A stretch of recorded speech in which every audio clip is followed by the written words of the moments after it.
আপনারা দেখতে পাচ্ছেন প্রযুক্তির ছোঁয়ার কারণে এখন এই যে ফিঙ্গারগুলো দেখেন, এই ফিঙ্গারের মাধ্যমে এক একটা ফিঙ্গারের মাধ্যমে এক একটা ধান খুব সুন্দর করে মাটিতে গেঁথে দেয়।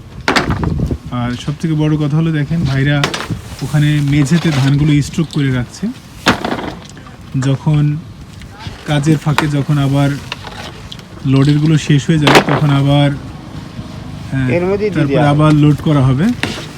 দেখেন প্রত্যেকটা ধান কিন্তু এক একটা ট্রেতে থাকে, এখানে অনেকগুলো ট্রে।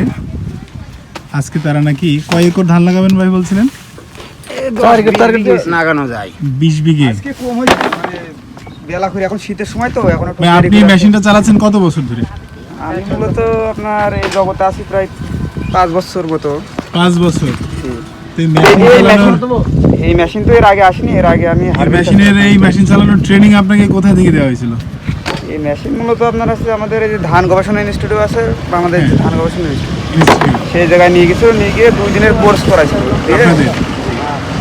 আপনাদের এই যে মেশিনটা চালান আপনাদের মানে একর প্রতি মানে খরচ দেয় না, মানে কিভাবে কি দেয়? আমরা মূলত এডিসিতে আছি, আমাদের কাছে ড্রাইভারে ইয়েতে আছি।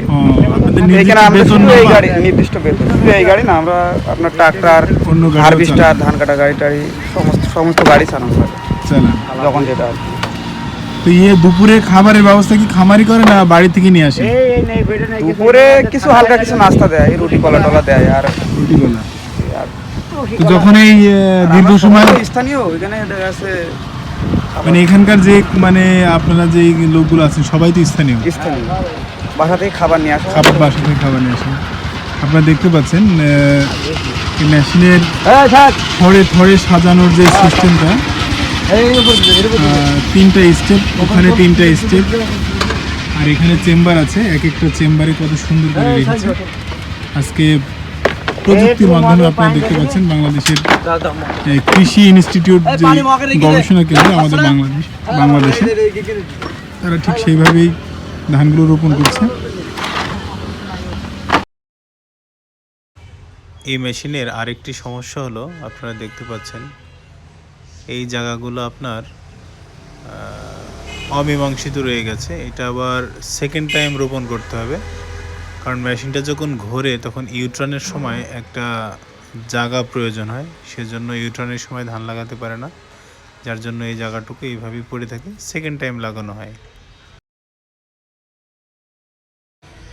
প্রযুক্তি মানুষকে এতটা উপকার করে দেখেন, এই মেশিনটি 60 জনের কাজ একাই করতে পারে।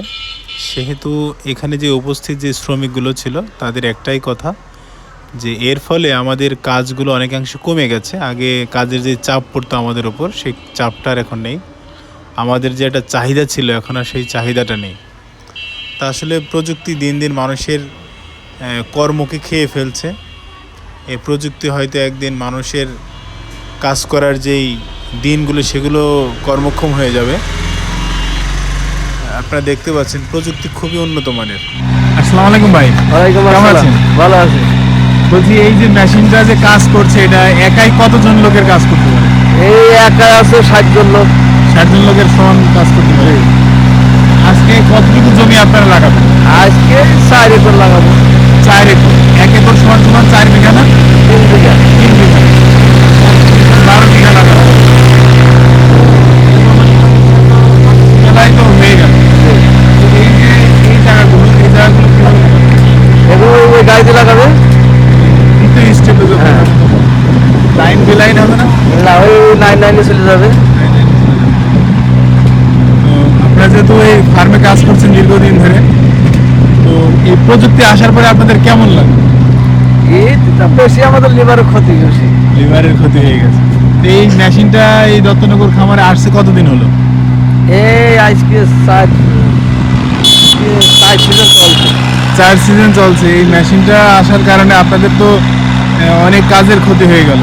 হলে আর কি করবো, সামনে তো আরো প্রযুক্তি আসবে, তখন তো আরো কাজের ক্ষতি হবে আপনাদের। আসবে সব উন্নত আসবে।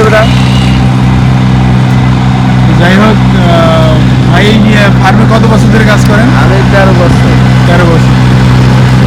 আলহামদুলিল্লাহ। আজকে পর্যন্ত দেখা পর্যন্ত ভিডিওটা।